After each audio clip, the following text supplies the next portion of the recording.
그리고 나는 우리가 아마도 역사적인 금 강세장이 될 것의 초기 단계에 있다고 생각을 합니다. 일단 오늘 이야기를 좀 드려보면, 오늘의 이야기는 It's time to buy gold. 지금 금을 사야 할 때입니까? 요 내용에 대해서 한번 이야기를 드려보도록 하겠습니다. 피터는 전 세계 중앙은행들이 전례 없는 수준의 인플레이션을 야기했다고 지적함으로써 논쟁을 시작했다. 그러니까 중앙은행이 지금의 엄청난 극심한 인플레이션을, 그거의 원인을 제공했다. 그거를 일으킨 거다라고 이제 이야기를 했다고 합니다. 사실 인플레이션은 정부가 지출을 조달하는 방식입니다. 그러니까 이게 무슨 말이냐면, 인플레이션은 정부가 세금을 걷는 방법 중에 일종이다 라는 거예요. 그래서 요거 잘 모르시는 분들도 계실 수 있어서, 정부가 세금을 걷는 방법이 있는데, 세금도 맞는 말이지만 어떻게 보면은 돈을 조달하는 방법, 그게 이제 첫 번째는 국채를 발행하는 거죠. 빌리는 거예요. 돈을 빌린다. 그래서 뭐 보통은 국채를 발행해서 이것들을 이제 시중은행한테 팔아가지고, 시중은행이나 투자자들한테 팔아서, 그래서 이제 돈을 조달하는 방식이 있고, 두 번째는 세금을 걷는 방식입니다. 부가세, 뭐 양도소득세, 그런 것들 이제 걷어가지고 세금을 걷어서 하는 방법. 그리고 세 번째가 사실 여기에서 파생된 거기는 한데, 인플레이션을 일으키면 정부는 돈을 조달할 수가 있거든요. 예, 그래서 인플레이션이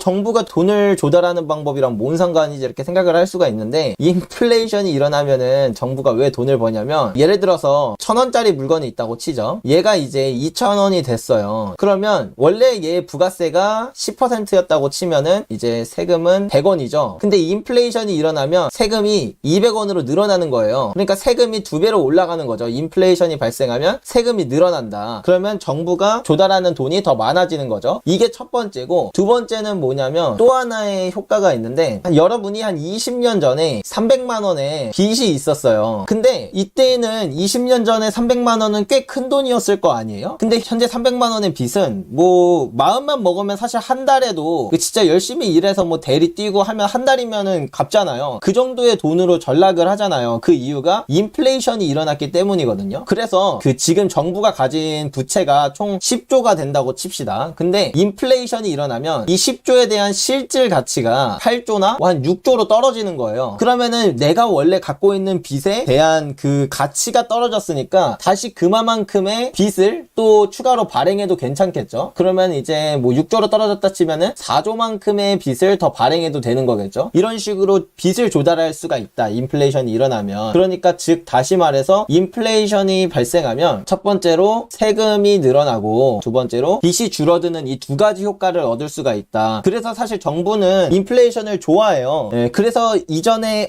이게 언제였지? 한 2달 전쯤이었나? 바이든이 그 뭐 어떤 기자가 질문을 했어요. 인플레이션이 이렇게 지금 심한데 어떻게 생각하시냐 했더니, 이제 마이크 이렇게 하면서 이렇게 절레절레 하면서 나가면서 욕을 하면서 나갔거든요. 근데 그 욕이 다 이제 방송에 내보내졌는데, 인플레이션 오히려 좋은 거야, 뭐 순화해서 말하면 이 바보 같은 놈아, 뭐 이런 식으로 이제 욕을 하면서 나갔던 것처럼, 그 정부는 사실 인플레이션을 좋아하죠. 그래서 그 뜻이고, 그래서 여기서 내용이 그 말입니다. 사실 인플레이션은 정부가 지출을 조달하는 방식입니다. 특히 미국뿐 아니라 다른 국가에서도 상당한 재정 적자가 있습니다. 빚이 있다는 거죠. 이 말은 재정 적자는 그 국채로 재정 적자가 나오니까. 그리고 정부는 인플레이션을 통해 그 지출의 자금을 조달해 왔습니다. 그 세금과 그 다음에 빚에 대한 가치를 떨어뜨림으로써. 그래서 이제 인플레이션이 고개를 들기 때문에 많은 사람들은 중앙은행이 금리를 인상함으로써 이 인플레이션을 해결할 수 있다고 생각을 합니다.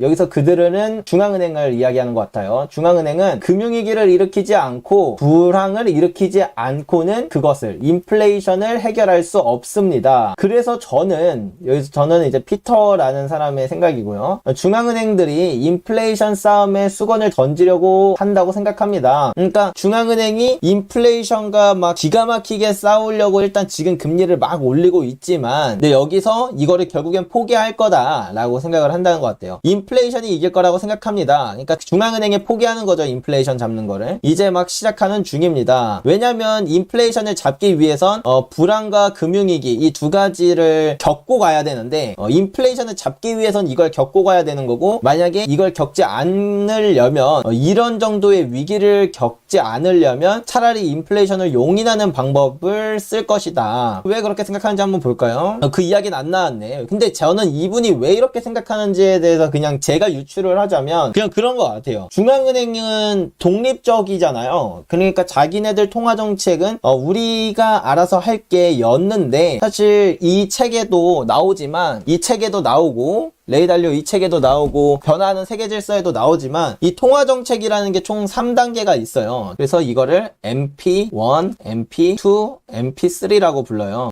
이거 MP는 Monetary Policy, 그러니까 통화정책의 약자인 겁니다. MP1은 처음에는 이제 금리를 조절하는 거고, 근데 금리를 조절해서 이제 위기를 계속 헤쳐나가다 보면은, 그러면 위기 올 때마다 금리 낮추고 위기 올 때마다 금리 낮추고 이러다 보면 나중에 금리가 제로에 가게 된다는 거죠. 그럼 이때부터는 비정통적인 통화정책을 쓴다는 거예요. 양적 완화 이런 것들. 이거 양적 완화라고만 하면 너무 단적으로 표현될 수 있으니까 포워드 가이던스 그리고 플러스 자산 매입, 이 두 가지를 하게 돼요. 지금 우리나라가 하고 있는 정책이 사실 포워드 가이던스 이전인데, 원래 정책은 MP1에서는 금리를 그냥 올리고 내리는 거예요. 그래서 그냥 금통위가 열리면, 금융통화위원회가 열리면 우리 이제 금리 올리기로 딱 결정됐어, 땅땅땅 하면 그때 세상에 알리거든요. 땅땅땅 하면서 세상에 알리는데, 포워드 가이던스는 금통위를 하면서 우리가 지금은 금리를 얼마 올릴 거고, 다음 달에는 대충 얼마 올릴 거고, 뭐 올해나 내년까지는 어느 정도 수준까지 올릴 거야, 아니면 뭐 내년까지는 금리 절대 안 올릴 거야, 이렇게 딱 우리의 통화정책의 방향을 알려주는 걸 말해요. 이렇게 알려주면은 지금 위기가 왔을 때 제로금리까지 낮췄어요. 그리고 이 자산 매입의 대표적으로는 양적 완화인데, 그러니까 채권을 사주는 거를 이제 양적 완화라고 하고, 뭐 예를 들면 주식을 사줄 수도 있고 부동산을 사줄 수도 있어요. 실제로 중앙은행도 그렇게 사줬던 역사도 있고 지금도 그렇게 사는 그런 국가들도 있거든요. 아무튼 그런 자산 매입을 하는데, 이런 것도 우리가 적어도 내년까지는 계속 채권 이만큼 사줄게, 내년까지 적어도 금리 안 올릴게 하면 시장 참여자들은, 그리고 투자자들도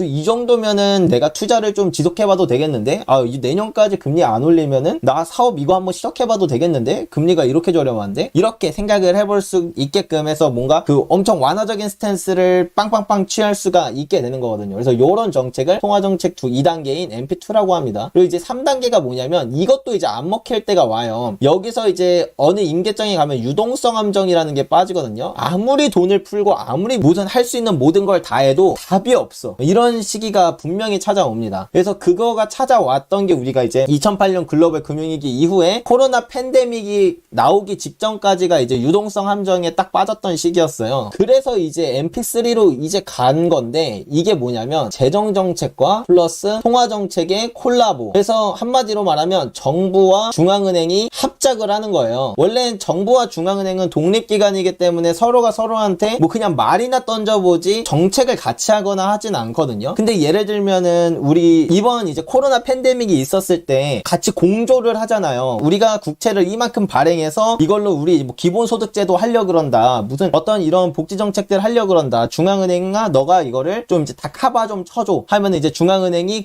우리는 무제한 양적 완화를 하겠다, 이거 이상 금리 안 올릴 거다라는 말 자체가 그냥 정부가 뿌려내는 모든 국채를 시장 참여자들, 그러니까 뭐 투자자들이나 은행들이나 뭐 금융기관들, 얘네들이 안 사면 우리가 그냥 다 사겠다라고 발표를 해버리는 거거든요. 그런 정책을 이제 MP3라고 하는데, 이렇게 되면은 여기 이제 가면은 더 이상 중앙은행과 정부는 떼놓을래야 떼놓을 수 없는 관계라는 거죠. 그러면 이전에는 중앙은행은 중앙은행의 독립성이 있기 때문에 투자자들이나 정부나 어떤 기관들이나 국민들이나 이런 목소리에 반응하지 않았어요. 그런 거가 이제 정책에 영향을 미치진 않는데, 이제는 MP3로 갔으니까 그런 것들이 영향이 미치게 될 거고, 그러면 사실 사람들은 인플레이션이 심한 것과 경제 위기가 오는 것, 이 둘 중에 이제 하나를 택하라고 한다면 사람들이 뭐 뭘 택할지 모르겠지만, 이거의 증세가 보이면서 당장 나 지금 직업 잘리게 생겼고 당장 내가 하고 있는 사업 망하게 생겼는데, 그러면은 연준을 욕을 안 하겠냐는 거죠. 중앙은행한테 막 쌍욕을 할 거 아니에요. 진짜 개똥 같은 정책을 하는 거냐. 그리고 만약에 여기에 나서서 어떤 전문가, 예를 들면 제레미 시겔 교수님 같은 분이 야 진짜 연준 이런 바보 같은 놈들아 니네들 정책을 그렇게 하면 어떡하냐 이렇게 하면은 근데 그게 이제 여론을 얻고 그냥 이제 그 말에 힘이 실리면서 의장이 바뀐다던가 아니면은 뭐 거기 뭐 이사들이 싹 다 갈아 엎어지겠죠, 중앙은행에. 그러면은 결국에 갈아 엎어지면서 새로 뽑히는 사람들은 이 정책을 하는 사람들이 뽑힐 거 아니에요. 인플레이션을 그냥 용인해버리는. 그래서 추측이에요. 여기는 어디까지나 저희 추측입니다. 근데 이분이 이제 이런 얘기를 하는 게 아마 이분도 이런 생각을 해서 중앙은행이 금융위기나 불황을 일으키지 않고 그거가 불가능한데 그렇다면 중앙은행은 인플레이션 싸움에서 그냥 포기하고 인플레이션을 용인할 거라고 생각을 한다. 요런 말인 것 같습니다. 그래서 어쨌든 좀 이어나가자면 인플레이션은 앞으로 몇 년 동안 이러한 주요 경제 흐름을 황폐화시킬 것입니다. 그리고 많은 사람들이 법정화폐, 그러니까 뭐 달러나 뭐 우리 원화나 이런 거에서 실제 화폐, 그러니까 경화를 말하는 거죠. 금이나 은이나 이런 거로 탈바꿈하게 될 것이라고 생각합니다. 그리고 나는 우리가 아마도 역사적인 금 강세장이 될 것의 초기 단계에 있다고 생각을 합니다. 좋은 말이네요. 반면에 멜릭은 연준이 인플레이션 싸움을 계속 할 것이며 중앙은행이 금리를 약속된 4.6% 수준까지 성공적으로 올릴 거라 믿습니다. 그러니까 이 사람은 이제 반대 의견인 거죠. 요즘 걔네 의지 보면은 끄떡 없던데 금리 진짜 그냥 여기까지 올릴 생각이던데 인플레이션 아주 죽이려고 눈에 불을 켰던데 파월 무섭던데 눈빛만 봐도 무섭던데 이런 얘기를 하는 겁니다. 실제로 그는 TD증권이 5%를 예상한다고 말했다. 인플레이션이 아닌 실질 이자율이 금시장을 주도하고 있다고 말했습니다. CNBC 앵커 중 한 명은 달러가 20년 만에 최고치를 기록했으며 달러 지수를 말한 거죠. 달러 지수가 20년 만에 최고치를 기록했으며 많은 사람들이 이를 금 대신 인플레이션 해지 수단으로 보고 있다고 지적했습니다. 그러니까 이렇게 인플레이션이 강함에도 불구하고 달러 지수가 최고점을 찍었다는 건 많은 사람들은 금이 인플레이션 해지 자산이라고 생각하기보다는 오히려 달러가 인플레이션 해지 자산이라고 생각한 거다라고 뭐 앵커 중에 한 명이 얘기를 했다는 거죠. 그래서 피터는 금이 일주일 전에 파운드로 사상 최고치를 경신했다고 지적했습니다. 따라서 그것은 모두 당신의 기준점에 달려 있습니다. 그러니까 그 금이라는 자산은 어떠한 그 화폐로도 다 계산을 하는데 화폐들마다 계산하는 게 다르잖아요. 예를 들면 우리나라에서는 8천만 원이지만 미국에서는 몇 달러인 거고 어디에서는 몇 파운드인 거고 뭐 이렇게 기준점이 다른 거라서 우리나라에서는 최고점을 갱신했을지 몰라도 어떤 국가의 화폐에서는 아직 갱신을 못한 국가도 있는 거고 그런 것처럼 그냥 기준점이 다른 거다. 세계는 연준이 인플레이션 싸움에서 승리할 것이라고 생각합니다. 그들은 승리하지 못할 것입니다. 피터는 패드가 인플레이션이 문제라고 생각조차 하지 않았던 것은 그리 오래되지 않았다는 점을 상기시켰습니다. 그러니까 바로 작년에 인플레이션 일시적이다라고 계속 이야기를 했었죠. 사실 인플레이션이 충분하지 않다고 생각했습니다. 인플레이션이 고개들을 들었을 때 그들은 그것을 일시적이라고 부르며 몇 달을 보냈습니다. 그러니까 인플레이션에 대한 사실 신호탄이 먼저 왔었고 뭐 원자재 가격 상승한다던가 그런 것들이 먼저 왔었고 그리고 실제로 인플레이션이 어느 정도 수치까지 꽤 많이 올라왔을 때 근데 그때 그들은 그 일시적이다 이렇게 이야기를 계속 했었죠. 그들은 또 틀렸다. 그리고 이제 그들은 인플레이션을 2%로 되돌릴 것이라고 주장을 한다. 그들은 그렇게 할 기회가 없습니다. 인플레이션은 2%보다 20%까지 갈 가능성이 더 큽니다. 실질 이자율에 대해 이야기할 때 우리는 마이너스 실질 이자율을 사용합니다. 그러니까 이 말이 뭐냐면 제가 자주 말씀드렸던 실질 금리에 대한 말인데 인플레이션은 앞으로 더 많이 오를 거고 그거에 비해서 금리를 올릴 수 있는 건 되게 한정적이기 때문에 실질 금리는 계속 마이너스로 갈 거다. 그러니까 우리가 현금을 갖고 있거나 예적금을 하고 있거나 채권에 투자해도 계속 손실일 수밖에 없어서 이미 그런 시기이고 그런 시기가 앞으로 지속될 거다. 뭐 그렇게 생각하는 것 같습니다. 연준 기준금리가 3%를 약간 넘고 CPI가 8%를 조금 넘으면 실질금리는 마이너스 5%입니다. 네, 제가 말씀드렸던 것처럼 금리는 3%밖에 안 주는데 이자는 3%밖에 안 주는데 그 물가는 1년에 8%가 넘게 오르면 우리는 실질적으로 마이너스 5%만큼 손실을 보는 거잖아요. 그 이야기입니다. 실질금리. 그리고 CPI를 정확하게 측정했다면 16%에 가까우며 이는 실제 비율이 마이너스 13% 범위에 있음을 의미합니다.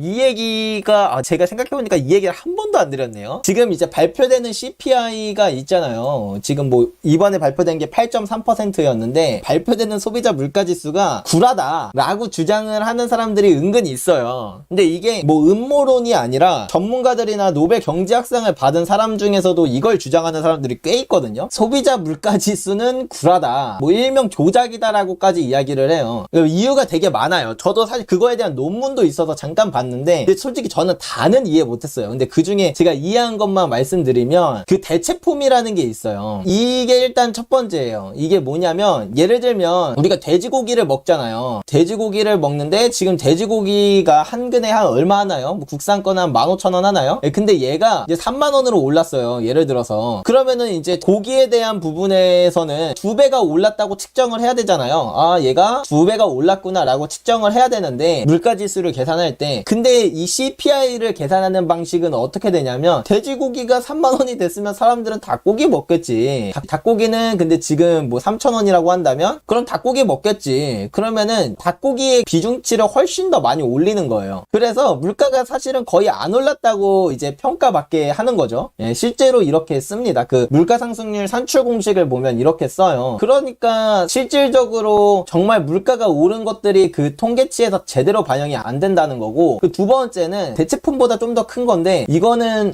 이걸 뭐라 그러더라? 단어는 별로 생각이 안 나는데 갤럭시 19이 있어요. 얘가 60만 원이었어요. 근데 이제 신제품을 출시했어요. 갤럭시 이제 20가 나온 거죠. 출고가가 100만 원이에요. 그러면 이제 얘는 더 이상 생산을 안 할 거 아니에요. 그럼 얘를 못 사니까 얘를 살 거 아니에요. 그러면 40만 원이 오른 거잖아요. 60만 원에서 100만 원으로 40만 원이 오른 거면 이거를 이제 반영을 해야 되는데 이 물가 상승률을 할 때 근데 실제로 CPI에서는 어떻게 반영을 하냐면 예를 들면은 갤럭시 19이랑 갤럭시 20를 이렇게 비교해 봤을 때 성능 비교를 해보는 거예요. 그래서 얘는 성능이 뭐 예를 들면 카메라 화소가 100만 화소였다. 배터리 용량이 뭐 한 5000mAh인가 뭐 이렇게 됐다. 근데 이제 갤럭시 20는 화소가 200만 화소고 그리고 이제 배터리 용량은 뭐 8000mAh로 올랐다 하면은 이거의 성능이 올라간 거니까 얘랑 얘를 키를 맞춰줘야 된다. 그러니까 이 성능이 올라간 것만큼 이렇게 얘를 다시 계산을 다시 하는 거예요. 사실 이걸 사고 싶은 사람도 이제는 얘가 출고가 안 되니까 못 사서 얘를 사는 거니까 그러면 얘랑 얘는 같다라고 보는 거예요. 같다라고 보고 그러면 같으려면은 얘를 여거로 성능을 낮춰야겠죠. 그럼 낮췄을 때 아니면 얘를 여기로 성능을 높인 걸로 평가를 하던가 그럼 성능을 높였을 때 얘의 가격은 대충 한 95만 원이다. 얘랑 동일한 성능이라고 치면 95만 원이다. 그러면은 95만 원에서 100만 원 오른 거니까 5만 원밖에 물가가 안 오른 거다라고 하는 거예요. 근데 사람들은 어차피 얘를 못 사면 40만 원을 더 주고 얘를 사는 거잖아요. 어차피 우리 돈에서 이전 거를 95만 원에 사는 게 아닌데 그런데 이제 이렇게 계산해서 5만 원밖에 안 오는 걸로 쳐서 이 CPI가 발표가 되거든요. 그래서 이 두 가지 때문에 통계적으로 그 물가 상승률에 대한 그 지표가 지금 뭐 한 8.3% 나오는데 제대로 계산하면 사실 15%나 한 16% 정도 된다라고 이제 몇몇 전문가들, 경제학자나 통계학자들이 이야기를 하더라고요. 이게 뭐 그냥 일종의 음모론 막 이런 게 아니라 실제로 있는 주장이고요. 논문도 있고 다 있는 주장인데 그 얘기를 하는 겁니다. 그래서 그 실제 비율이 CPI를 정확하게 측정했다면 16%에 가까우면 이 얘기가 그 얘기인 겁니다. 그래서 실제 비율이 마이너스 13% 범위에 있음을 의미합니다. 멜렉은 비록 금이 다른 통화에서 꽤 잘 되고 있고 많은 지역에서 노란색 금속에 대한 강한 현지 수요가 있지만 확고한 달러가 금을 계속 압박할 것이라고 주장했습니다. 그러니까 다른 국가들에서 중앙은행들이나 이런 데서 이제 금도 많이 사고 있고 또 금을 이제 막 인도 같은 데서는 실제로 구입도 엄청 많이 하잖아요. 그냥 그 국가가 이제 금을 워낙 좋아하니까 그 국민들이 금을 워낙 좋아하니까 그런 수요도 엄청 빵빵하지만 근데 그럼에도 불구하고 달러 지수가 막 엄청나게 올라가면서 그게 이제 금 가격을 압박할 수 있다. 뭐 그런 얘기를 하는 것 같습니다. 그 이유는 연준이 가장 공격적인 중앙은행으로 보인다는 것입니다. 그러니까 엄청나게 긴축적인 지금 그런 스탠스를 보이고 있기 때문에 그러는 것 같다라고 하는 거죠. 나는 그들이 아마도 조만간 인플레이션을 길들이지 않을 것이라는데 매우 동의하지만 이분은 이제 그런 거네요. 그러니까 어쨌든 연준이 결국에 인플레이션에 굴복할 수 있다. 그러니까 인플레이션을 결국에 잡을 수는 없다라는 건 인정을 하는데 나도 그거 동의하는데 다만 인플레이션에 진짜 죽기 살기로 일단 싸워보려고 하는 그거는 진짜인 것 같다 라는 이야기 같습니다. 2023년 전에 그러니까 2022년은 모르겠지만 2023년에는 그렇게 할 것 같다 라는 의미인 것 같네요. 이 논쟁은 실제로 페드에 대한 당신의 믿음에 달려 있습니다. 그러니까 중앙은행이 경제가 붕괴될 때 계속해서 금리 인상을 할 수 있는 능력이 있다고 생각하십니까? 진짜 경제 다 터져나가고 위기 발생해도 중앙은행이 금리를 올릴 거라고 믿느냐? 혹은 그 전에 사람들의 너무 큰 반발심 뭐 이런 걸로 인플레이션을 용인을 하는 그냥 그런 방향으로 갈 것 같냐? 그 뭐 둘 중에 하나에서 여러분들의 생각은 어떠신지 여러분들의 생각을 잠시 듣는 시간을 갖도록 하겠습니다. 예를 들면 냉장육을 측정해야 되는데 냉동육으로 측정해서 물가를 낮추는 방식으로 측정하고 있어요. 그거는 저도 몰랐는데 생각보다 조금 그 CPI를 측정하는 방식에서 문제가 좀 많이 많은 것 같아요. 예. 어차피 물가는 우리가 사는 걸로 결정되죠. CPI도 현실 물가와 괴리가 있군요. 네, 맞습니다.